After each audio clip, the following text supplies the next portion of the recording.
Korang rasa kenapa bila kerja tu masih lama lagi kita macam tak ada mood nak buat. Tapi bila deadline dah dekat, tiba-tiba kita jadi laju. Yang peliknya kerja yang sama, semalam tak boleh buat, hari ni tinggal 2 jam, boleh pula siap. Kalau korang ada ADHD, benda ni mungkin sangat familiar lah.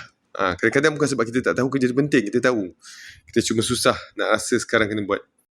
Bila deadline masih jauh, otak rasa macam, nantilah, ada masa lagi. Jadi kita tangguh. Tapi bila masa dah suntuk, tekanan naik, rasa penting tu terus datang. Dan masa tu, otak terus masuk mood kerja. Masalahnya, kalau kita selalu tunggu sampai last minute, kita akan penat, stres. Dan kadang-kadang kerja pun tak jadi sebaik yang kita nak. Jadi cuba satu benda. Jangan tunggu deadline sebenar. Buat deadline kecil. Contoh, kerja kena siap hari Jumaat. Korang buat target sendiri. Rabu, aku mesti siapkan separuh. Tak perlu tunggu sampai Jumaat baru nak mula. Bagi otak korang sebab untuk mula lebih awal.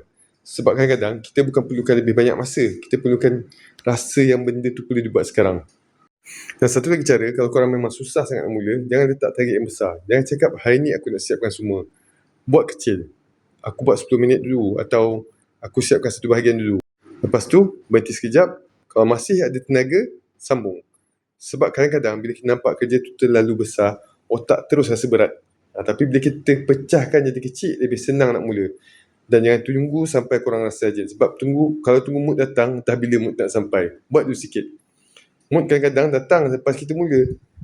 Jadi kalau korang tunggu sampai rasa rajin, memang boleh lama. Tak perlu tunggu mood. Tak perlu tunggu sempurna. Buat sikit dulu. Sebab kadang-kadang bila kita dah mula, otak kita akan ikut sekali. Apa-apa pun, sama-sama kita cuba ya. Kalau video ni ada manfaat untuk anda, jangan lupa tekan like dan subscribe.